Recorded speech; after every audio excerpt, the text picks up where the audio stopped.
Did you watch helplessly as you lost out on creative control over your brain-computer interface to meddling feds? Did you watch helplessly as your son devolved into a psychotic state after strapping into the potentially dangerous tech you developed and then carelessly left lying around? Did you glimpse an afterlife because your coworker couldn't stop smoking?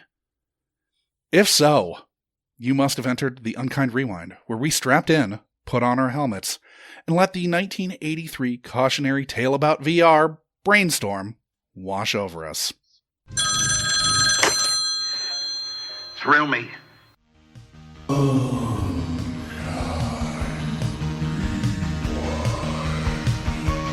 gonna name you Coda. You get a name too, Podo. I got good news and bad news, girls. The good news is your dates are here. What's the bad news? They're dead.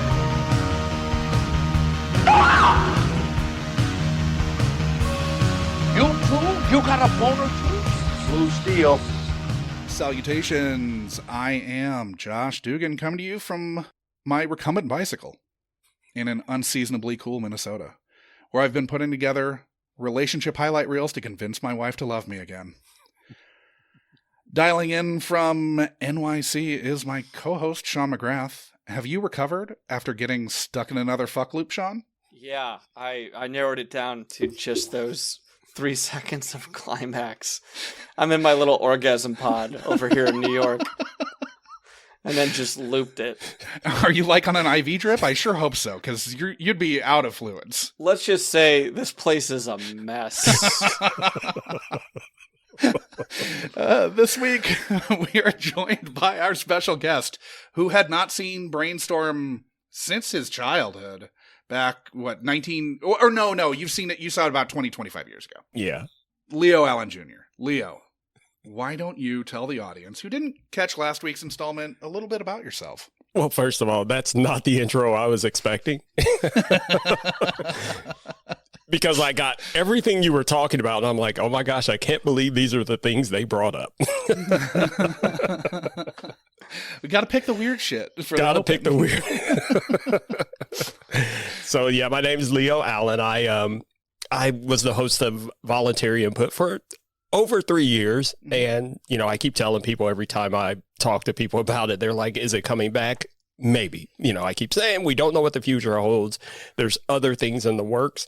I've been doing other stuff like audiobooks, production for other podcasts and things like that, and working on it's not really a secret project, but a different project. It's a different show, if you will, and that's me, and music and things like that.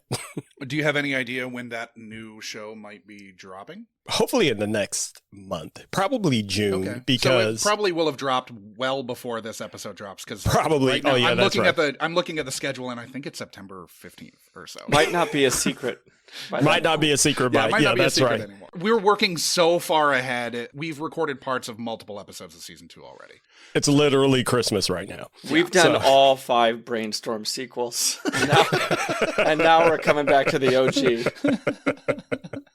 See, I forgot about, I've been out of podcasting for so long, I forgot about podcast timeline. It's different than the regular Earth timeline. So yeah, and if it were just like me and Sean doing a podcast back and forth, we could just do it every week and whatever.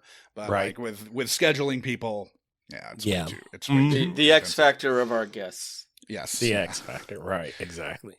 So last week, I noted that I wasn't really familiar with this film at all before we saw it on Leo's list that he submitted. Which shocked me. It shocked me, yeah. Now, I instantly saw Natalie Wood and Christopher Walken and the release date, so my interest was piqued. Sean, did you have a relationship with Brainstorm before this week? No. If you had just told me the name, I assumed it was a Scanner's knockoff, right? Sure. Some kind of definitely more of a horror tinge to it than I kind of was expecting. But I think the reason why I'm surprised I didn't know of it was because of the Wood Walken thing. Yeah. And I'll speak for Josh here too, because we are the guys that would know this arcane tidbit of trivia that we would know, of course, this is the last thing that Wood was working on. And for it to be kind of not something that immediately came to mind when we saw that Brainstorm was on your list, Leo, I think that probably surprised both of us. For sure. So, Leo, in your pre-interview, you noted that this came out while you were in the height of your nerddom. Yeah. As a science tech nerd of the era, did watching it take you back to that nascent, like, home PC time? Absolutely. Literally with every scene, especially when they were doing things remotely. Yeah. And using modems and putting phone headsets on the modems. I'm like, with suitcase laptops and shit? Oh my gosh. I've traveled back in time. I felt like Back to the Future. Yeah. I felt like Marty McFly. Was there a lot of things, Leo, that you were like just rifling off as they were, in the lab that you're like, oh, I know what that is. I know what that is. I mean, I think like the great thing about this is that it's such this perfect blend. And I don't know the ratios, but certainly a blend of holy shit, the most cutting edge technology of all time. And then fucking analog this and analog that. And like the data that is stored, it made me laugh so hard when it was like, hey, here's this file of all my happiest memories about you on a fucking dumbbell. Like, but the spiral. We'll get into that. Why that was actually awesome, though. And then, yeah, like you said, looking at the tech, looking back on it, and, when it was new, going, oh my gosh, wow, that's amazing. That's cool. That's so advanced. I compare it to, we see movies like that now where we're like, yeah, this is the existing tech, but movies tend to take things that exist and go, here's the hyper version of that. Sure. So there were those hyper versions of things in this movie as well. So yeah, seeing like the quote unquote data centers, they looked high tech at the time. And even kind of now, there are some data centers that still look like that, but it's not necessarily tape, even though I will let you guys know that when it comes to information storage, especially medical information, you would be surprised how widely used tape drives still are to this day, because tape drives are the most secure drives you can possibly have. Putting all the stuff on the internet and in the cloud, it's great and all, and you can trust encryption, but even that is not as safe as tape drives. I worked for a group of radiologists in the IT department years ago, and they were still doing tape drive backups to Stone Mountain. I don't know if you guys are familiar with Stone Mountain. Yeah. Wasn't that like where Hitler's palace was or something? No. But no, Stone, I mean, there is there's that, but there's the one in Georgia, right? That's Okay. Yeah, they're basically they're the emperors of all things tape secure and, secure data. Mm-hmm. If you want something super secure, you trust Stone Mountain, basically. Okay. And you use tape drives because you can't hack tapes. Right, That's the thing. Yeah. You can only steal them. So, well, they found a way to hack tapes in this, didn't they? Let's get into that. Well, kind of. Yeah. So, were there any tech leaps that failed to pass the smell test to you this time around? Not really. Yeah, not really, except the bike. I mean, but, people have been doing weird stuff with bicycles for that was the nerdiest. The recumbent bike was the nerdiest, like, oh, okay, we're talking ergonomic nerd bikes now. All right, I guess we're cool. And I see guys riding bikes like that. Having lived in Portland, Oregon for as long as I did, those were very, very in vogue. Right, so right. Those never went out of style. With a very specific segment of the population. Yeah. It was kind of, I mean, it did look pretty peaceful as long as there was no other traffic around. Like as soon as you get below, 2 feet of visibility, you're probably okay. Or because everyone's driving SUVs now, so right. Oh yeah, he would have been. They're never going to see that fucking guy on that bike. No, even with a flag.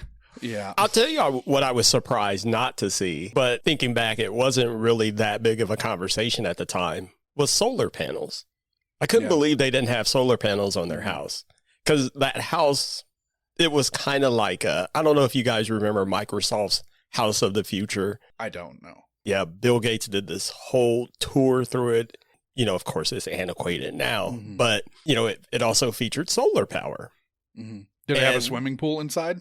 Yeah, oh yeah, and it had this high-tech kitchen. It was so cool. Like the countertop, you could just type in what you wanted, like recipes and things like that, and you would get information on the countertop. It was all these heads-up display things and blah, blah, blah. This was the house of the future. And their house in this movie kind of reminded me of that. But when I rewatched it, I was like, oh, but they were missing solar panels. Yeah. So, and maybe if they weren't like, in the middle of a divorce. Well, there's that part. Maybe that was coming, and then that was on the docket, and then they're like, "No, fuck it, we hate each other." That was in the renovation budget until the divorce happened. Even as clogged up with furniture and shit as that house was, it still was really cool. Like just how unusual the layers were. They had bridges for no reason. Yeah. I mean, that pool was more of a lagoon than anything. And yeah. You got to be really, really careful when it comes to an indoor pool in your living space. For so many reasons, but it had to have been so fucking humid too. Like they're in North Carolina. Right, this of all places. To be so humid. This house feels like it was dripping. But there's mountainous areas in North Carolina. Mm-hmm.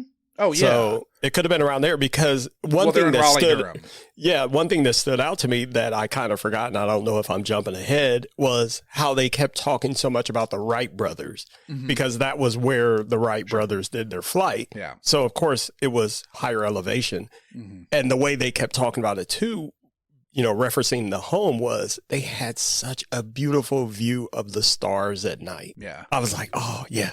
Well, they had their little telescope, right, housing. Yeah. Yeah. And he would close it at night. Yeah. Yeah. I can't wait to get into the North Carolina this all, but I'm going to hold off. I'm not getting a very good vibe starting out here. Just North Carolina's first appearance on this here podcast. Well, they shot Hiding Out in North Carolina, but yeah. Yeah, it didn't take place there. Yeah. So I've increasingly tried not to make this podcast about me getting into a film's background as much as possible, but more than maybe any other movie we've done so far, I don't think we can bury the lead with this film. Brainstorm was meant to spark Natalie Wood's comeback after taking most of the 70s off to raise her daughters. In preparation for this film, Wood lost 25 pounds crash dieting, only to put some of that lost weight back on during production as she started to consume more and more alcohol.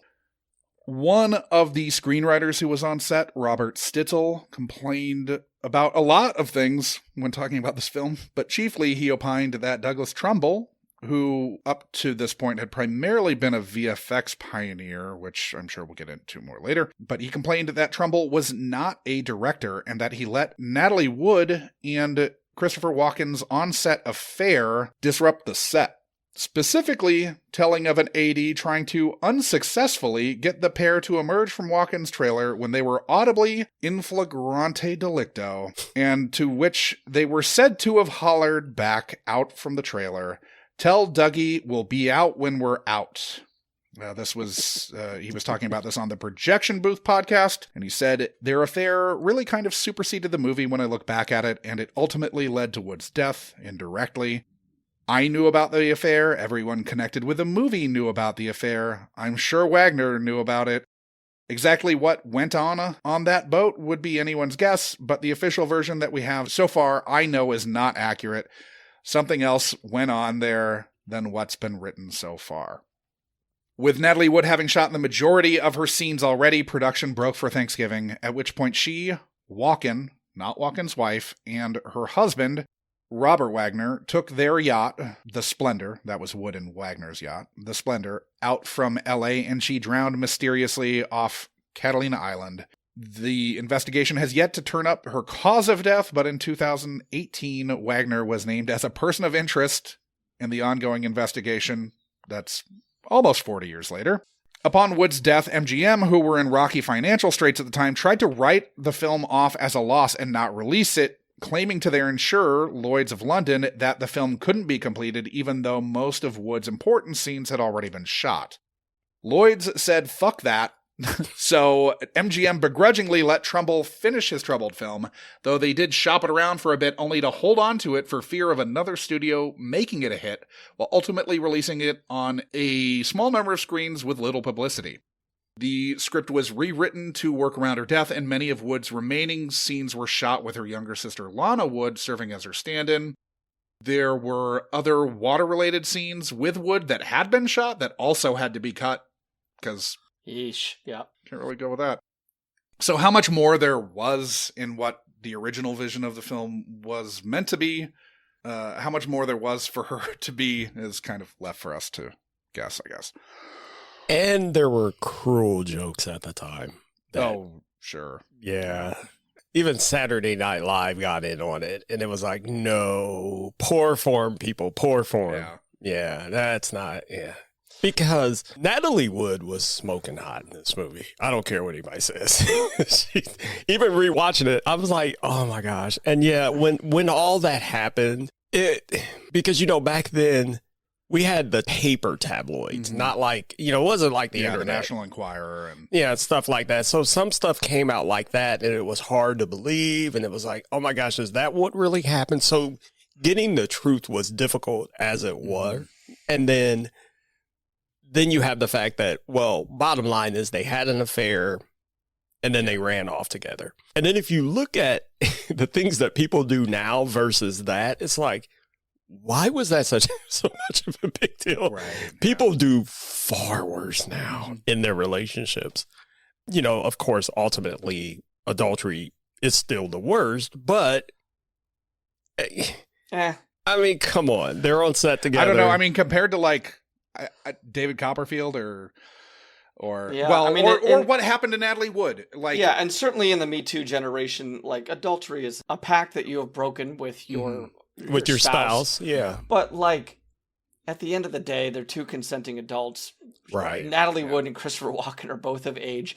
In this day and age, I mean, thank God it was just an affair. Exactly. That's my point. Yeah. Thank God it was just an affair. You know, and what it led to, unfortunately, is what we remember most. And who knows what happened on that boat. The thing that struck me is when you first see Natalie Wood in this movie, she's sitting there playing the piano, and you think, holy shit, she looks great. You know, like she's early 40s or something in this. I think she's 43. And there's just that split second I had where I was like, she doesn't look like someone who's about to die. And I know that's so weird to think of, but like, I know exactly what when you see people like in this last season of Curb Your Enthusiasm, like Richard Lewis is a ghost. Right. He's barely getting through dialogue. Yep. He's like stilted. He can't move. I even, not to cut you off, before he appeared on Curb Your Enthusiasm, I already thought he was dead. Yeah. I had a, what do they call that? A Mandela effect, a moment that I could have sworn that there was an announcement that Richard Lewis had died. And then there he was. I'm like, and then like you said, and then when you see him, it's like, oh my gosh, well, he looks like he might be dead. So in this very weird way, seeing like how vibrant and great and, you know, heavy on the eyeliner Natalie Wood was in this movie, you know, she looks like she did get her life back together and looked like she was going to embark on this comeback after raising her kids. And I guess, not to bring this whole podcast down, but yeah, it's such a more bittersweet aspect of this film to kind of see what was potentially a couple more decades of quality work coming from her. And you're right, Leo, like especially during those flashbacks of like them falling in love and doing the wedding, like she looks like $1 million. Man. Beautiful. Absolutely beautiful. Stunning. Yeah. And like when he pulls the dress back onto her shoulders. Mm-hmm. A very strange moment, because I don't know if you can get away with that with an ex to like we don't know at that point that they are going to rekindle. And I think like that's the first sign that you think like, okay, maybe something potentially could happen here. Right. But like try meeting an ex with their new boyfriend at a social engagement and correct their dress. See how far you get. Where I live, that wouldn't go very far. I get a hand chopped off. There might be news footage later. I mean, really, the way Hollywood did Natalie Wood is so fucking tragic. men in Hollywood, because it wasn't just her end.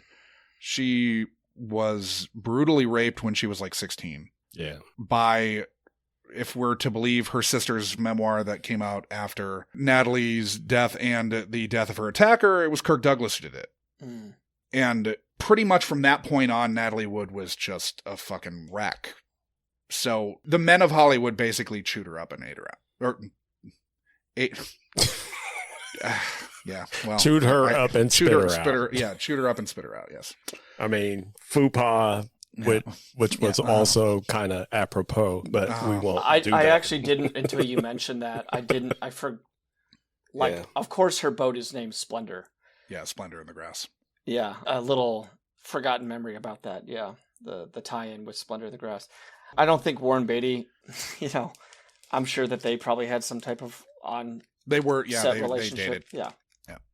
Who didn't Warren Beatty date? That's what I was about to ask. Yeah. I mean, there's no one on that list. It's an empty list. It might be the three of us, and that's it. Yeah, maybe. But I'm not in Hollywood, so I dated Warren Beatty. Actually. Oh, you did? Oh, I mean, shit. If you did, I don't blame out you. There, we dated. That was Josh's hall pass. He used up. He got one magical weekend. So, about to start throwing to clips. When we asked you what you remembered the basic plot of the film being, you responded. The basic premise of this movie is Christopher Walken. I can't remember what it was he was doing for a living. Okay. But he was basically a genius that came up with this machine that could record your experiences, not just like you're watching a videotape. It was feeling your emotions, what you smell, what you hear, everything. And he invented this thing. And I think he wasn't the only one that worked on it. But yeah, that's the premise of the movie. And then, of course, being the 80s, there was always the threat of, this was like a common 80s trope. If someone came up with something that was pretty cool and amazing, the government wants to use it for the military. So that there's a mix of that in there too, because, they got to defend us from the evil Soviet Union. Sure. Do you think that you'd have been able to recall that this was set in North Carolina? Nope. Like I said, I completely forgot that part. Yeah. Until they kept talking about it. Just to rewind real quick, no pun intended. Mm-hmm. I watched this movie earlier this afternoon because I was like, I'm going to watch it again before we record, but I don't want to watch it so far ahead that I'm taking notes and referring to notes. I want it fresh in my memory. Sure. So I just watched it earlier, about 2 or 3 hours ago. And yeah, I forgot all about that North Carolina connection.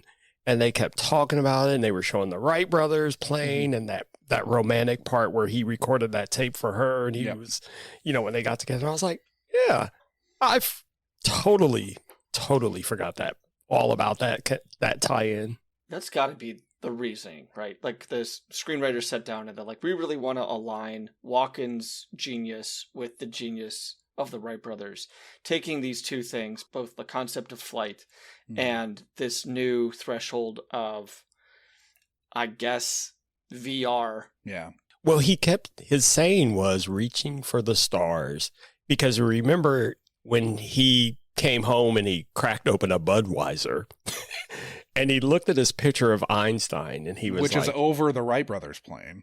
Over the Wright brothers plane. And he was like, we did it. Reach for the stars. That really feels to me like something the screenwriter puts in as like I hope this gets in, but it'll probably get cut. And then they just fucking ran with it. Mm-hmm. Credit to the producers for actually running with that. But this felt like it could have been done pretty much anywhere in the United States, maybe New England, Ivy League, colleges, etc., or MIT, California. Maybe, yeah. But having that tie-in, I thought actually was kind of a nice touch, and something that you see really like eradicated a lot from early drafts of scripts. Because of tax credits. Well, yeah. To know that Hiding Out was also there too. Yeah. Mm-hmm. It was a good time to shoot in North Carolina. It made so much sense story-wise because they were trying to tie genius to genius to genius. It was trying to say, this guy is a genius and he respects these geniuses throughout history. And any accomplishment that he can achieve, he's going to say, look, I'm getting closer and closer to your genius. Mm-hmm. That's the way I interpreted it. And like he was striving for that. He was striving for, the Wright brothers made the breakthrough with flight. Einstein made, physics, breakthroughs. He was looking for a breakthrough. And his goal was, I want to make the next biggest breakthrough like these guys. And both those examples of the Wright brothers and Einstein, as soon as those kind of scientific discoveries are made, the military really quickly walked in and took over. Yep. Exactly. And says, how can we make these flying things into killing machines? Yeah, exactly. And they do so pretty quickly because you have the, World War I as the first instance. I think 8 years later, something like that. Yeah, something like and that. then when World War II happened, they were finally able to say, "Look, Hitler and the Nazis, they developed jets. We've got, we got to keep jumping on board. We got to stay ahead. We got to stay ahead technologically with flight." So now, was it surprising to you how little actual on-screen sciencing Walken's character did, and how much more it felt like Louise Fletcher's Lillian seemed to be driving the technological advances on the project when you were rewatching? A little, but it made perfect sense because when you look at how things are developed, this is kind of common. Like you have one person who's kind of a genius, but they don't really necessarily know how to execute. So they need that person who has an equal or higher level of genius to actually execute. Mm-hmm. This gets a little muddy though, because, and this is kind of one of my dings when rewatching this film, is they never really explain who came up with this idea. He sure seems to be giving her credit a lot. He gives her credit a lot, but if you think about it, why is he there along for the ride? Yeah. So you can only assume he must have came up with this idea, especially when they started going back to him playing with the robots and doing his programming, and the programming was breaking and blah, blah, blah. And she's laughing at him and she's encouraging him. So you can only assume that maybe this guy, he had this great idea, but he didn't know how to flesh it out. So she was there to help him flesh it out, to do the details, to do the programming, because she was a level of genius way above him. And so that's the way I've kind of worked that out. I was like, well. But she smoked, Leo. But she smoked. Do you want to know how many times she smoked? Because you know who counted this? I did. We need a segment. If this is the Louise Fletcher's smoking segment, let's have it all out. Because let's do it. I never thought about that. Other than the heart attack, right? Uh-huh. This was the Chekhovian gun of all time, the cigarette. I was assuming that we were heading to something way more like causal, I guess, than a simple heart attack. I did like the nice touch where she reached for the cigarette and fucking soldering ironed her wrist. Yeah. Because I've done shit like that. I mean, not all smoking, the time. but, yeah. Not smoking, but yeah. I mean, maybe that was going to kickstart some fire or something like that, or a coughing attack would have led to. But to have it go just to a heart attack, I was like, is this Louise Fletcher asking to smoke as a character? Like, it was incessant. Well, there's one thing that I want to touch on with that I absolutely loved rewatching this film that I don't think I caught before, was in the early scenes of this movie, even basically the opening of the movie, she's talking, and as she's walking away, you can hear these light coughs. She's like, yeah. She gets finished with a sentence, and then she just goes, and it was like, oh my gosh, they're already foreshadowing. Yeah. And I never caught that. I don't know what lab culture was like in the early 80s, but it seems like you in a lab, in a controlled environment like that, maybe smoking would be bad. Yeah. I mean, well, you guys got to remember, in the 80s, late 70s especially, and then on into the early 80s, smoking was not restricted at all. They gave out ashtrays. Hell, you go to McDonald's. McDonald's ashtrays are collector's items right now, by the way. You can smoke anywhere as long as you had your cigarettes. Another great, brilliant computer tech was Sammy J in Jurassic Park, and that's 93, and he is smoking in every scene of Jurassic Park. Yeah.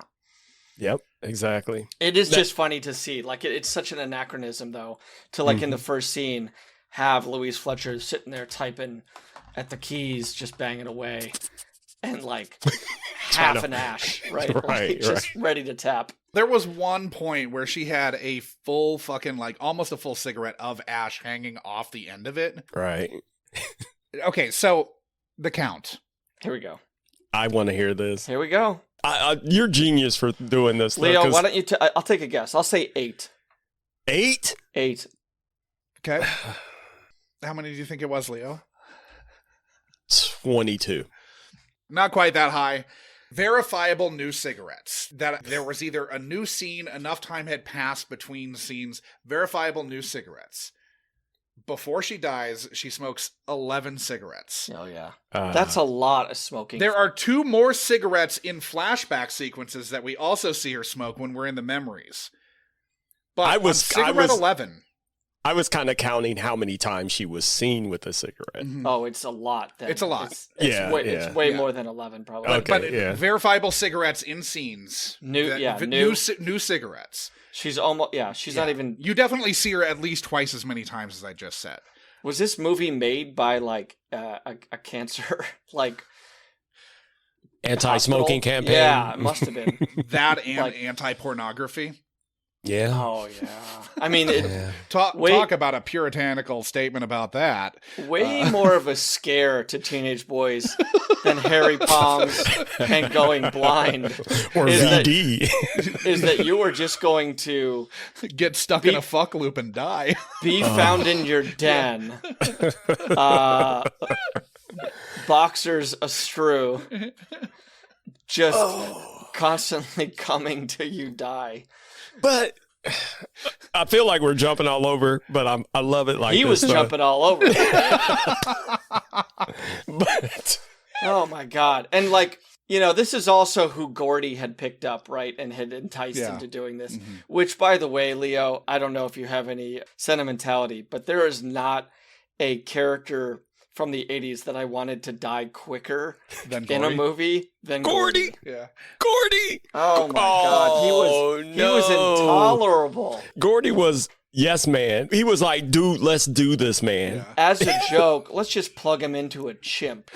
Like, that'll be funny. He was basically like if you let one of the guys from Jackass loose in a fucking movie like this.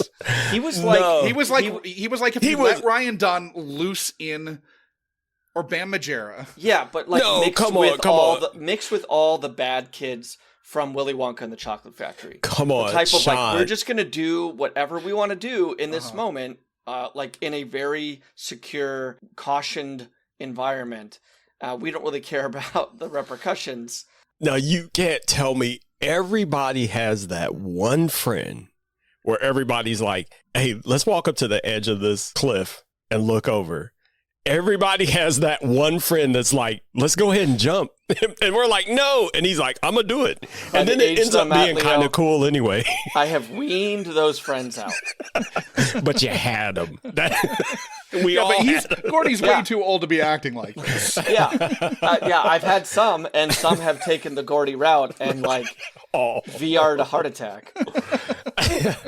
No, but what I was going to say about the whole horn angle is, to me, that was such a it really resonates with society. I mean, that's a truth about society, because do you guys want to know, and if you don't believe me, ask experts, one of the number one drivers of technology is it's absolutely the porn industry. No, the porn industry went with Blu-ray, and that's why Blu-ray fucking beat out HD DVD.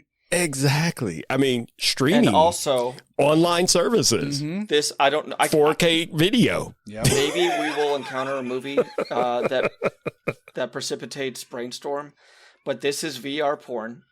Porn is a pretty popular genre, or so I've been told. There are 360 cameras that you can buy that video in 360. That most of their development was driven by funding from the porn industry. And God bless them. Like, this is not a criticism, Leo. I'm just saying, I just wanted to touch on that point because you brought it up. It's like, obviously I love this movie, and I think it was excellent storytelling to put that element in there to remind people that just think, even though something as awesome as this and blah, blah, blah, the military wants it and there's all these applications, there's always going to be someone says, and porn.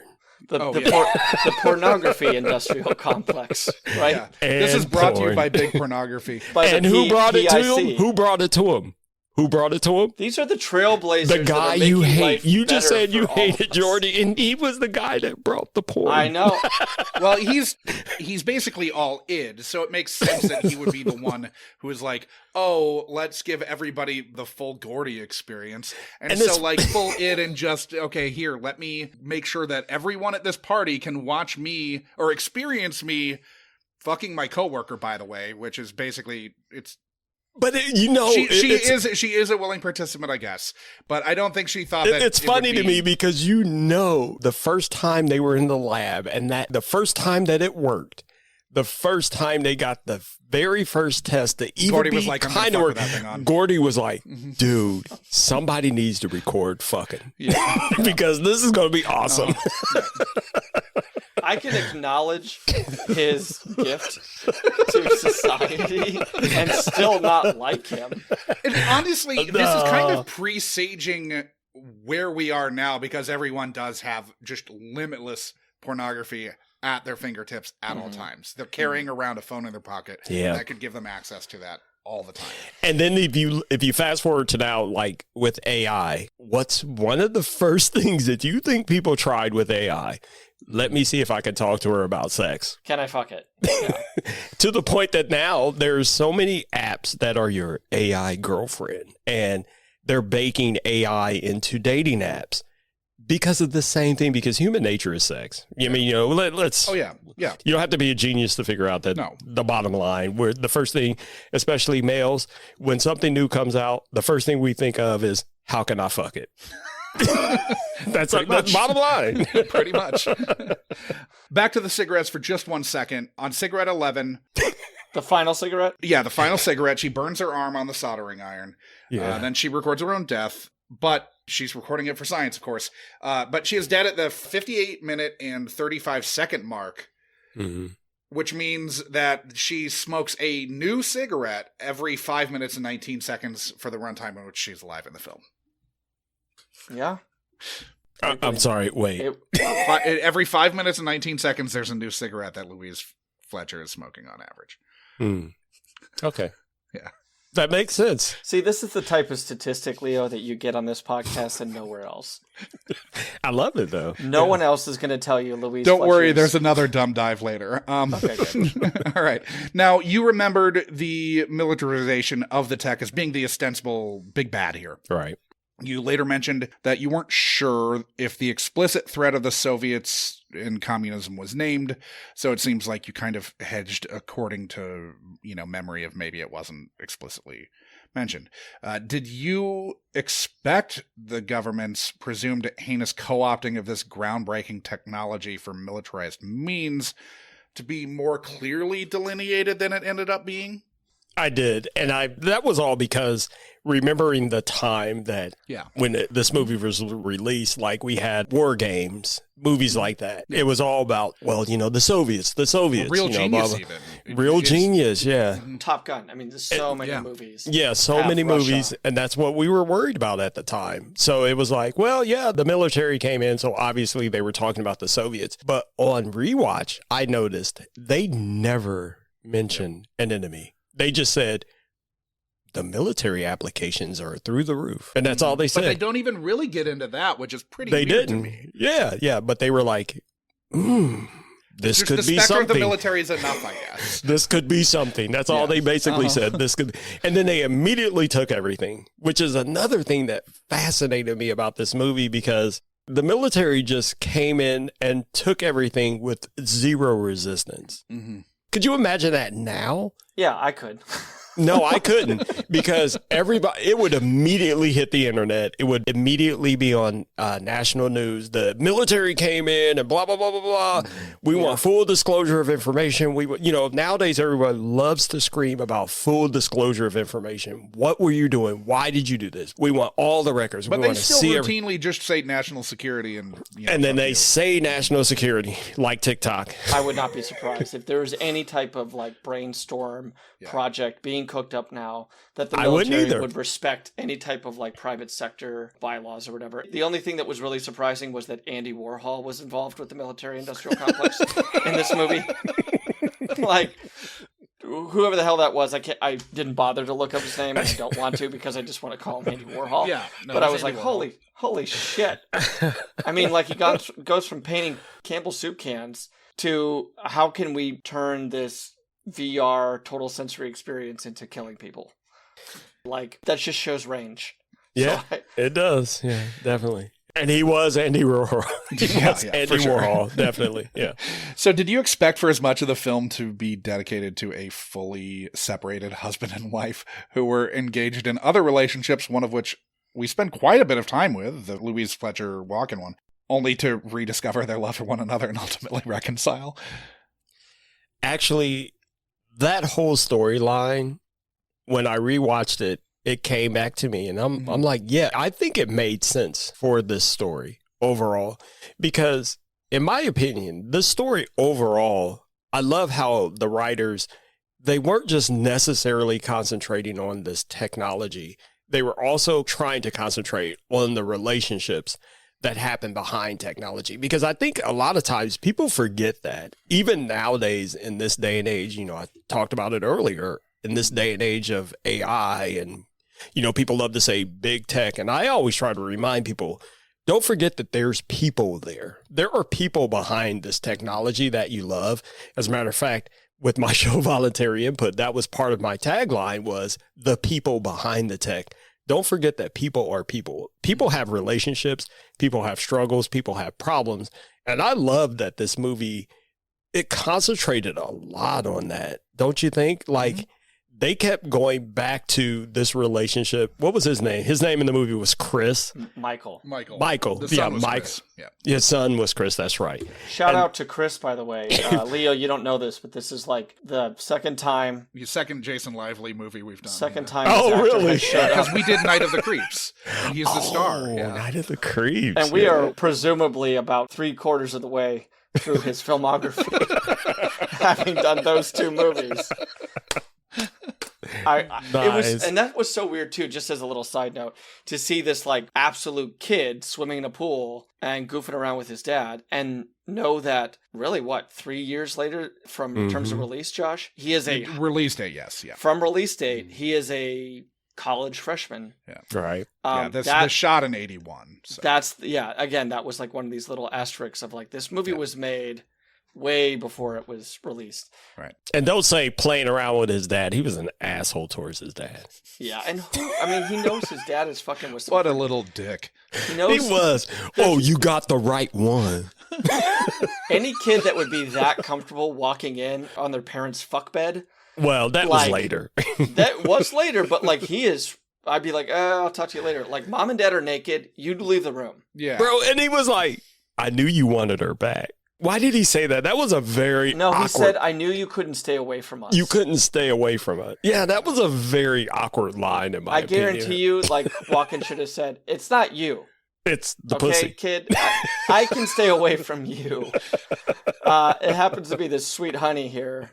Right. I'm just going to say it. Chris got what he deserved. Oh. Wait, do we have Chris, like... recovered by the end of this movie? They never really he will.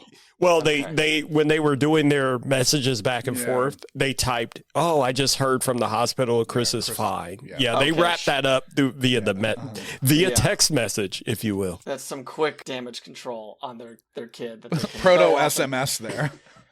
But you know what? I give this movie credit for that too, because there are tons of movies that would never do that. Yeah. They wouldn't even do that. Mm-hmm. Especially a lot of modern movies wouldn't even circle back to that. But people would criticize a modern movie by saying, whatever happened to blank, blah, blah, blah, blah. At least this movie threw that little piece in there to let you know he's fine.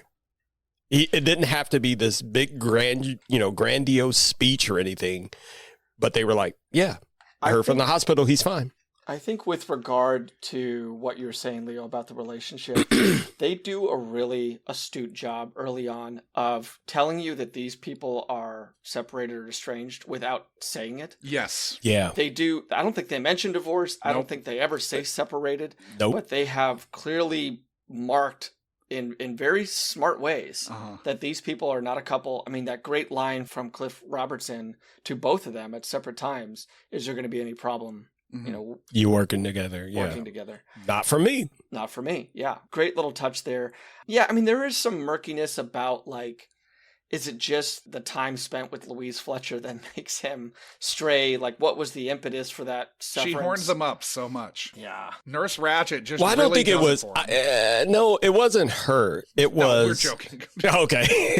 it was, it's that, and if you think about it, it's that age-old tale of a genius, again, gets so wrapped up in his work that he ignores his family. Emotionally unavailable. Well, and I think it comes out in the scene where he puts the thing on her and sees her perspective once he plays it back to himself. Yep, exactly. I think that's sort of the, like, telling, like, they grew apart because of his shit, and then you see, like, oh no, I still love you, whatever. But I think it's mostly that. But also cigarettes are sexy too. Yeah. Like, let's not forget cigarettes that. were sexy up until the 2000s, weren't they? Yeah, and so she going through one every 5 minutes. I mean, who could resist that? Bro, I'm attracted. And I was gonna say it's it's the half ash that does it for me. Yeah, I was gonna bring up. I was thinking about this earlier today. Watching Louise Fletcher, I was thinking about how. Do you guys hear how people talk about Martha Stewart and they call her a thirst trap and blah blah blah? Louise was the original thirst trap. She does have a lot of Martha Stewart kind of qualities in that voice. I just remember as a young man going, dang, as an older lady, her and Mary Steenburgen, they were the original thirst traps. Well, yeah. I'm just going to go ahead and put that out. Steenburgen's only like 20. She's, 23 at this point? Well, she was older than me. I think Steenburgen is more of a classical beauty than Louise Fletcher. Leo, had you seen Cuckoo's Nest before this? Oh, my God. Can we come back? Can I come back on the show and talk about that movie? Yeah, put that on your list. Dude, that movie is such an absolute classic. I always say, if you haven't seen Cuckoo's Nest, it's great, and call yourself a movie buff, you have to rethink. You have to rethink yourself. Leo, it is such an absolute classic that I can probably firmly attest you will never hear it on this podcast. We're doing Brainstorm and Cocoon and fucking Night of the Creeps. We don't have time for one of the greatest films of the 1970s. Oh my gosh. Oh, Cuckoo's Nest. That movie damaged me. I'm going to say it like this. It damaged me in the greatest way when it comes to film. That's the best way I can say it. I think the best films do that. Yeah, for sure. Yeah. Oh, there's so much. Oh, Chief, Nickel. Oh, okay. Go ahead. Let's get back on track. Getting back to the plot of this, of a non-Cuckoo's Nest movie.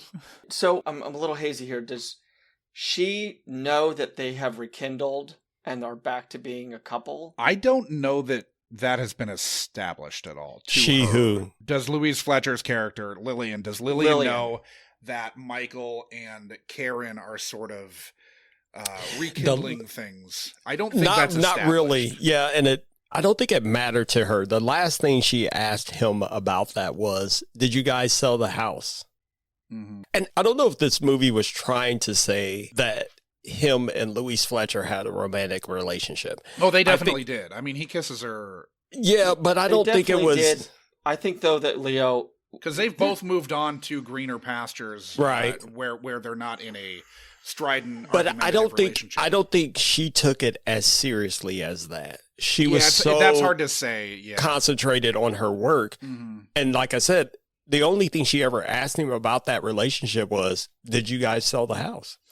But Karen also says you could go stay at the center with Lillian. Yeah, but I think Lillian may have realized that she was a rebound and was okay with it.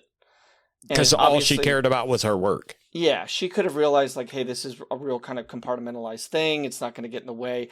It's hard in that scene, though, when she's so vehemently opposed to the military cooperation that if I'm her partner, I'm like, we can have outbursts like that, like in private.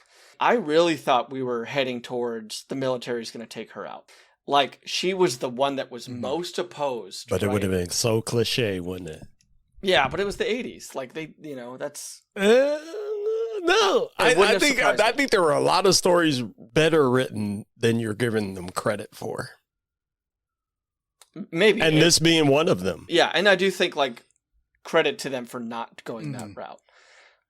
But they did kill her off as soon as it was potentially inconvenient for Michael. Right, yeah. But it was her fault, though. She Oh, I again, know, but like narratively speaking, foreshadowing. just in terms of like where he was relationship wise, as soon as he doesn't need her anymore for like narrative purposes, as soon as he doesn't need Lillian anymore, Lillian dies and he can be with Karen guilt free. And they can just they can skirt around the subject entirely. And she can be buried at the largest cross in North Carolina. Do you see that church? Yeah. They use that bird. That's the cathedral at Duke. Okay, so yeah, I didn't know that. I never had heard about that. I didn't No, know it was I've been there before. That's the only reason I know. in the shape of a cross in the middle of the woods. Just real quick before we go on to the next flashback here, Josh, the use of helicopter and, I would say drone nowadays, but this is helicopter footage. Oh yeah. all helicopter. Yeah. I mean, the budget of this movie in just, obviously getting those big stars, to come to your movie, that's a big chunk 3 of it. Oscar winners and Natalie Wood. Yeah. MGM had bottomless bank at this time. You have Well, no, they Natalie- were actually struggling. Well, they had bottomless bank to budget this film. You have Natalie Wood, who's... But they tried to write it off. Like, True. Yeah. I mean, Walken is such a strange character actor, in general, that it's really Right, hard to kind of determine what his peak was. But, like, he was really, really in demand in this era. You have Cliff Robertson coming back, who was always kind of like a steady... I want to bring gravitas to my movie. I'm going to hire Cliff Robertson. I don't know what Andy Warhol would have charged, but you have a lot of this budget going towards footage. I'm pretty sure, Josh might know this, that they shot some of this in 70 millimeter. yeah, I can give you the breakdown. And what this would have looked like, Leo, in the theater probably would have been incredible outside of any type of plot. They mess around a lot with aspect ratios too. Like when they do the kind of VR stuff, a lot of that is like giving you an askew, almost fisheye type of experience. I was going to ask you guys if you noticed that, because I saw this movie in theaters upon original release, and that was kind of a big talking point at the time, was how they switched between scenes like that. And you could notice. Yeah, and they didn't hide it, and it made it more beautiful. Yeah. This was meant to be a showcase for a film projector and process that Trumbull had patented. And it was amazing. Well, it was meant to be for ShowScan, which actually had a much higher frames per second. I think it was 60 frames per second that they were going for. But theaters wouldn't pony up for the new projectors that would have been needed for that. It also would have helped with 3D some, but at the last minute they scrapped shooting it to like highlight the ShowScan process. But he opted to shoot 35 millimeter for the bulk of the film, so that was in the 1.66 to 1 aspect ratio. Right. Yeah. And then they shot the stuff when you're getting a full sensory experience. That's all in Super Panavision 70 millimeter with a 2.2 to 1 aspect ratio. So it's kind of akin to if you were in the theaters now when you're at an IMAX movie and it goes to the IMAX scenes, but it went wide instead of right taking instead of over vertical. Yeah, I mean, there was that shot maybe over Niagara Falls. Oh, No, and all the ones that's before Victoria it too. Falls. Victoria Falls. Falls, Holy and smokes. they were some beautiful shots.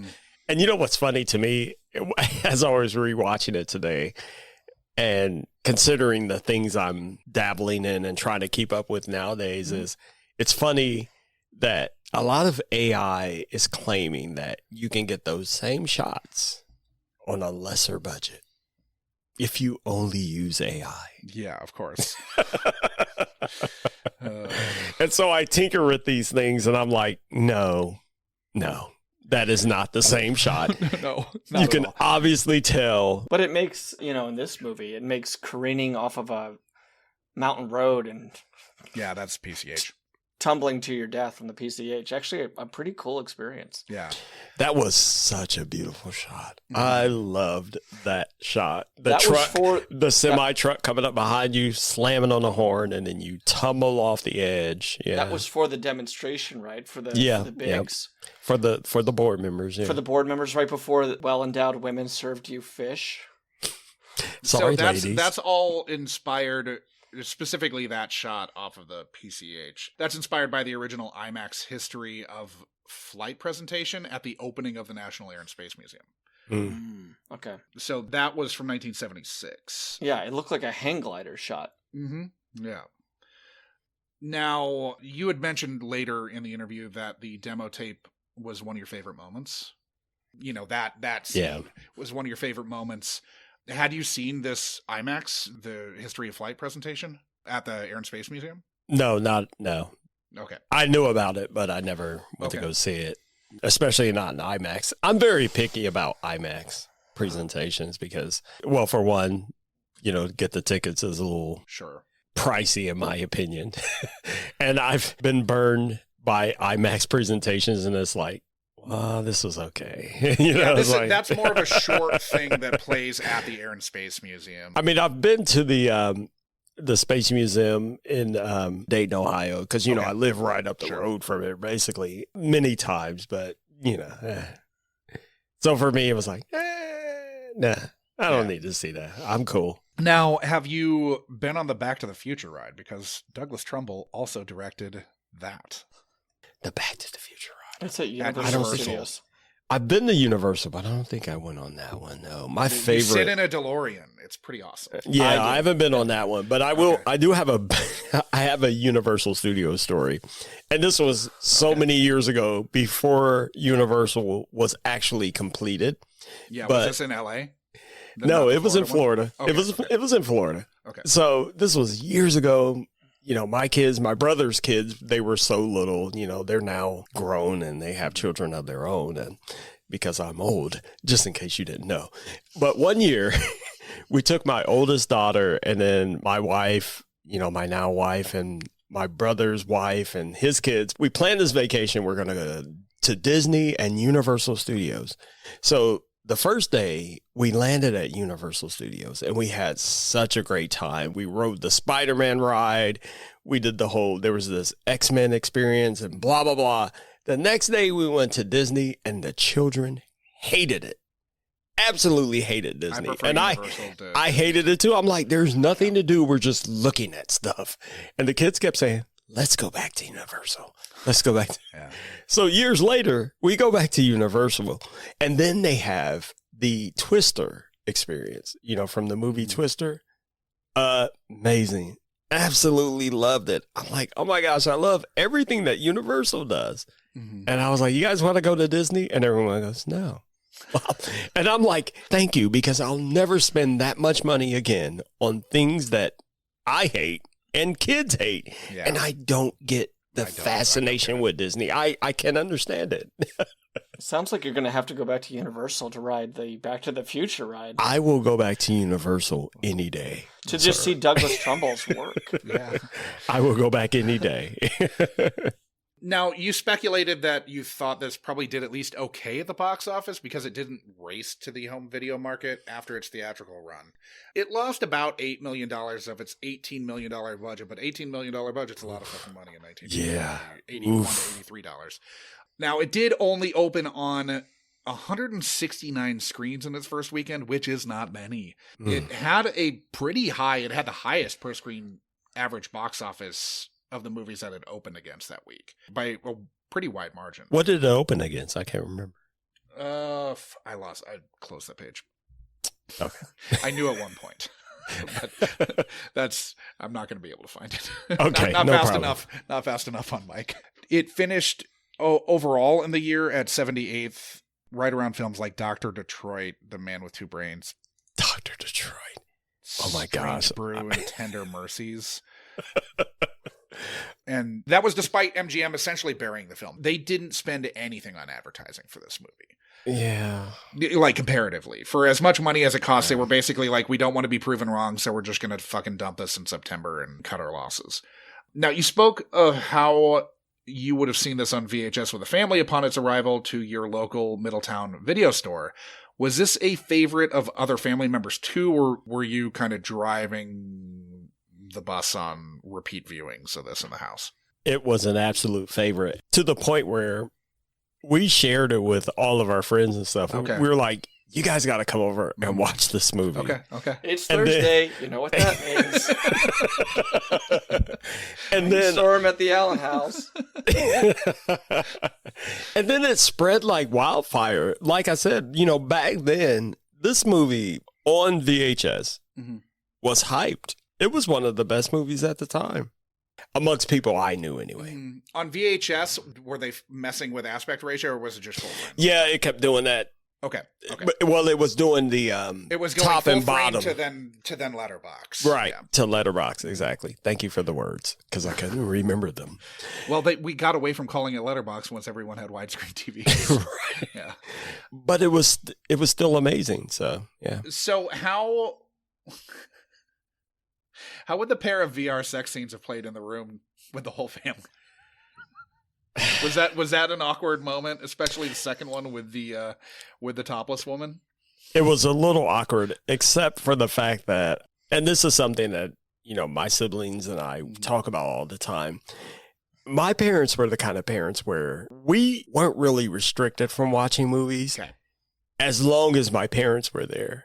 Okay. They would take us to these movies and be like, oh, this is a great movie. Let's go watch it. Mm-hmm. And we would just watch it with them. Now, I'm not saying there were any kind of life lessons or anything, but we watched these things with them. Mm-hmm. So if we had any questions, we'd be like, Mom, why is he putting it in her butt?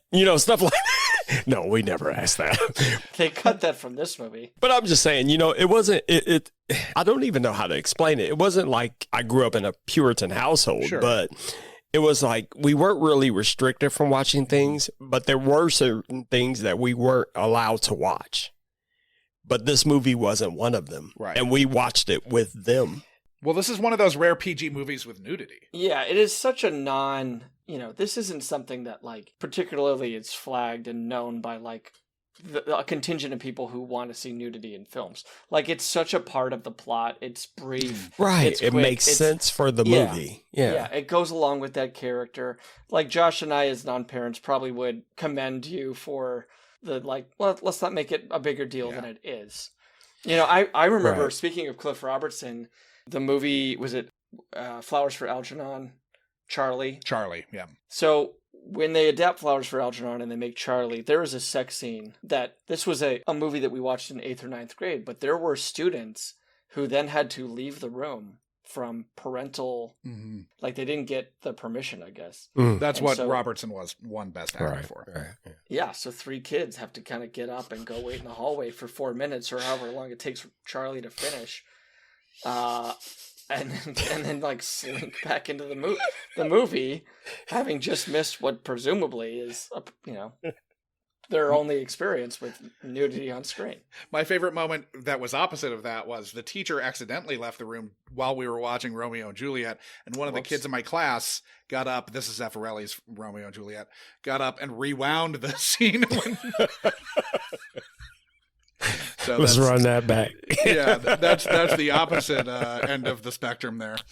Salute. Yeah, way to go, Matt Sheehan. Still remember who did it.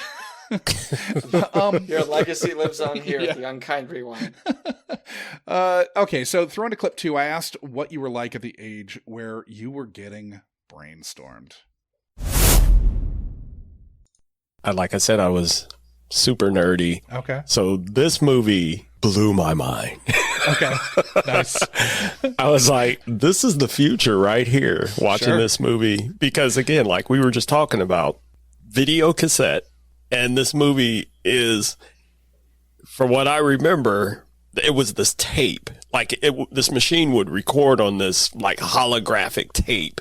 Sure. So you got that element, and we're already deep in the age of home video. So it's like, okay, tape combined with computer technology. My mind was like, oh my gosh, really? This is the future. This is the year 2000. Because you remember back then, everything was, in the year 2000, blah, blah, blah. I mean, hence the Conan joke. Right. That's the why bit he that they said kept going after the year 2000. Just like, no, we're sticking with it. 2000. Yeah. 2000 was supposed to be the pinnacle, but whatever. But looking at this movie, I thought, oh my gosh, if somebody makes this will be the end of all. Like, we wouldn't have to do anything else if technology gets to this point. Sure. So did you have any issues with how they portrayed the experiential aspects of the technology watching as adult Leo? No. And just listening to that clip again, with what I said about it, my opinion is the same after rewatching this movie, because I think that's like the most amazing aspect of this movie is the fact that, could you imagine if someone created this tech?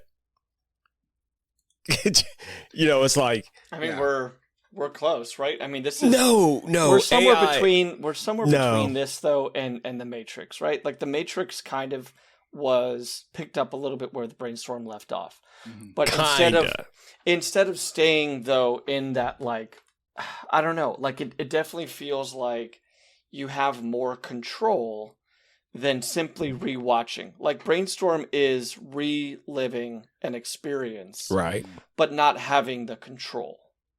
True. Right. True. Where Matrix, you It's would more go like into you're living in a this. sim, You would go into this VR world, and you would have your own experience, and your choices would be your own, and you're right. Matrix is it's the outlier, because that's what ties it all together. Is like you said, Brainstorm this is an experience that I had that I want to share with you, but the Matrix this is experiencing real time. For example, like when Christopher Walken is playing piano through Natalie Wood and going like, I never know I could do this. He wasn't talking like that back then. He has a little bit. I need more cowbell. When he gets angry, though, you start to hear it a lot more. Yeah. When he gets You're coming at me all wrong. When he's flipping outside Pinehurst Resort Yeah. at the two guys who were watching them, we're getting the full Walken then. Yeah. There were some moments, though, that like you could see where he was headed. When she comes in, the blouse scene we were talking about, you look nice. Like just classic Walken. And like when he put up whatever it was, like the satellite dish or something. Yeah. You can put flowers around it. It'll be fine. Oh my god. But yeah, like that was the piano scene was like Neo learning kung fu, right? Like I know kung fu. Right. Okay. Him having that. It's the nerd version. It's the Brainstorm version, yeah. Yeah. So with the fresh viewing, do you feel pretty good about this having blown your teenage mind?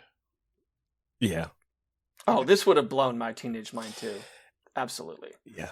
I absolutely would have kind of gone down the wormhole on what from this movie is possible. Mm-hmm. Even admittedly, if it was 60% porn related. Oh, at 16, it would have been 160. Like writing to like the back of magazines. How do I get the Gordy tape? Yeah. So you mentioned the holographic tape, which was a 4-inch tape from 3M that they had to cut in half to make it 2 inches. And according to Trumbull, it looked like shit on set. Like before they shot with that, they actually had to like take it to art department and have them scratched up. And he was like, it ended up looking good on camera, but it looked terrible in the room. So you mentioned the tape and its computerized integration to what essentially boils down to being like a hypersensory VR experience. Do you think it was a commingling of these two technologies that were kind of familiar, tape and computers? Do you think that the commingling of these technologies resonated as deeply on rewatch as it would have then when you were dealing with tape more? No, I think it balanced out perfectly, because you got to remember, VR really wasn't that common.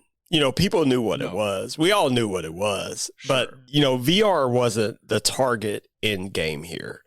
The target was you put in a tape and you could put on this headset, and not only are you watching the things that someone saw, you are feeling, tasting, and experiencing everything as if it was you.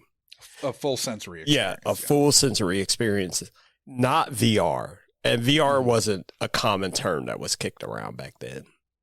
We knew about it, but but VR was much more of a like, once we hit 92 or so, then it's VR like is going to be the VR. next level. And to this day, and if you're not paying attention, VR is still garbage.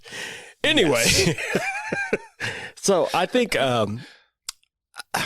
for what this movie was trying to do, what it was trying to explain, and what it was trying to convey, with saying that these scientists, for whatever reason, because here's a criticism that I have of this movie, they never really said, why were these people working so hard and so diligently and spending so much money on developing this? Yeah. It had nothing to do with the military. It was, we're so smart and boom, we made this thing. Right. And this company that they were working for, there kind of wasn't a direction there. I mean, they dabbled in robotics and stuff like that, but they had a budget that was so big that they could just give money to research analysts and scientists to just come up with something new and amazing.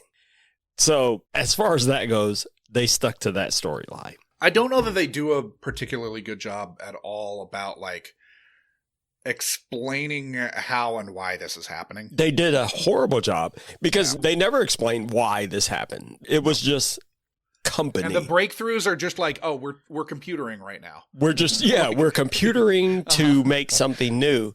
But so just accept that we made a leap. Like don't like, let's not establish how we did it. Let's not even hint that we did it. Right. Like it's just kind of things happen. And then I paused and thought, is this because of my age? You get so old, you start to realize people don't just do something for nothing. Like they don't just do things. Right. Like when it comes to developing new technologies, Google doesn't invest money in something hoping something would happen. Apple doesn't invest money hoping something would happen. There's a clear direction. They're already directing themselves towards, we're going to start working on XYZ and we expect this result, blah, blah, blah. This movie was still at that point in time where it was like, we just give you money and hope you come up with something, which makes no sense. We just take all the money you want. Yeah. And hopefully you come up with something new. It kind of felt like, of course, we're going to get into the major industries and the major complexes when it came to this technology. I don't know what altruistic vision Lillian has for so much of this. Like, it goes right into porn, goes into water slide technology, goes into go-karting, right? It goes into like these like pure pleasure-based senses. Mm-hmm. We have a guy walking into a burlesque show or a strip club and getting served in the demo reel and getting served muffins and cupcakes. Sorry, ladies. And poached fish. And at the end of the day, what would be the point of that? How are you selling this gadget? Because they concentrated so much on, we got to scale it down so that the average person could use it. Why? What's the point of, what are you selling them? You're selling them these experiences. How are you getting a return on, you developed this technology, now you're manufacturing it. Why does this exist? It exists to share experiences. It exists so that Christopher Walken and Natalie Wood can get back together. Well, I started trying to think about this logically. So when you're sitting on your phone, I was trying to apply it to nowadays, 2024. When you're watching your favorite influencer on Instagram and they're doing something cool, they're out running around, blah, blah, blah. Would it be cool to be able to put on a headset and see the same thing they were doing and experience it in the way they were experiencing it, tasting it, smelling it, feeling it? So would that have been the end game of this company? And why would this company do that? That's what I'm saying. That's my number one flaw with this movie. It never really explained, why were they giving these scientists money to develop this? Like, what was their point? They spent a large part Like, how much in this movie, way more than the amount of cigarettes that got screen time, was like on scaling down. Like, holy shit. A lot. And next thing you know, Christopher Walken had a headset that looked like he was putting old Walkman headphones on backwards. They were so thin, and he got the same experience. He got like the Geordie LaForge. Right. Even thinner. Oh, yeah. Thinner. And let's be honest. There's no way that they could scale that down that fucking Not that thin. Not even remotely. Hell, That would look at take the Meta years Ray. of Look at the development. Meta Ray glasses right now. Look at With look at respect to the genius Apple Vision Pro of Walken and Louise Fletcher, the real genius is Natalie Wood for taking that headset that had to be plugged into like a Total Recall machine. And she was like, boop, boop, boop, boop, boop. And just what like, about this? I tapered this, and so now it looks like Ray-Bans. What about this? That's decades of development. They She did did it They in 15 compress minutes. into like yeah. Bro, she's a genius. That's what I'm They saying. did not, poor fucking Trumbull did not give her much like direction on like, look like you know what you're doing with design. Yeah, that's what I'm saying. That's my biggest criticism of this movie is that whole development cycle. But at the same time, you have to move the story along. You have to say, well, they did this, and they started with this big giant thing that's puffing out coolant and, blah, blah, blah. And you got to get it down to a believable point to where now it's a problem. Because that's what it does. They were scaling down to the problem. The problem was that it could be available for mass production so that the military could get a hold of it, because that was the ultimate evil, right? Right, but the military could just use it without the scaling down. Like, they could still... that's a commercial use. They couldn't have. I think they could have, because they took over the whole project. No, because they couldn't understand his notes, remember? Sure, right. The easier workaround is not to worry about the scale down, because that's, I mean, we're talking about like 20 minutes of screen time that is kind of spent doing that instead. Right. Like, let's talk about this as if Walken and Fletcher show up on Shark Tank with this thing, right? Like, they roll in with that headset and all the plugs coming off of it. Like, definitely one of the sharks is going to talk about scaling it down for commercial use, because moms in Iowa want to buy this for the whatever, to get their rocks off because they're stuck at home and they can't go to a Chippendale show in San Bernardino. I like how you went straight to the porn aspect again. Once again. Leo, my name's Sean. Nice to meet you. Get used to it. But like, Leo, if you're on this team, right? If you're just another one of these scientists and you're coming into Shark Tank, like, what are you really bringing in as like commercial uses for this technology that are not military related? The same thing they did, entertainment. That's what they were trying to talk about. They were talking about people riding roller coasters based on other people's experiences, people riding hang gliders based on other people's experiences. Entertainment drives innovation. We were just talking about the porn industry driving innovation. If you think about it, porn is entertainment. It's part of the entertainment industry. So that's what they were trying to do. The problem was the military. Once again, 80s film trope. Sure. The military got wind of it and said, hey, we could use this for, they rebranded all the tapes for things like psychosomatic trauma. They renamed them all.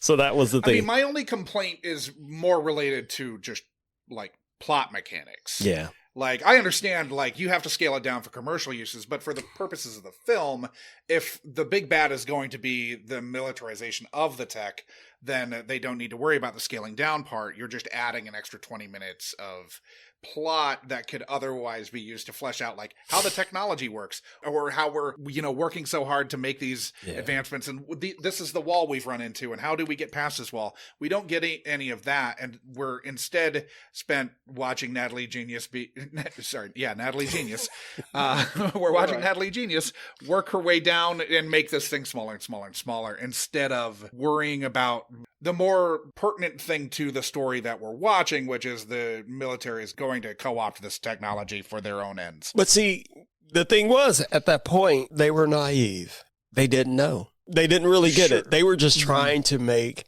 awesome tools and technology. Right. And before I totally get all before of they that. knew It's it, just- the company sold them out, which still is, as I think back on these movies, watching this movie and other movies of its type, the military comes and takes it. That's my problem. It's like, how does the military just come and take stuff?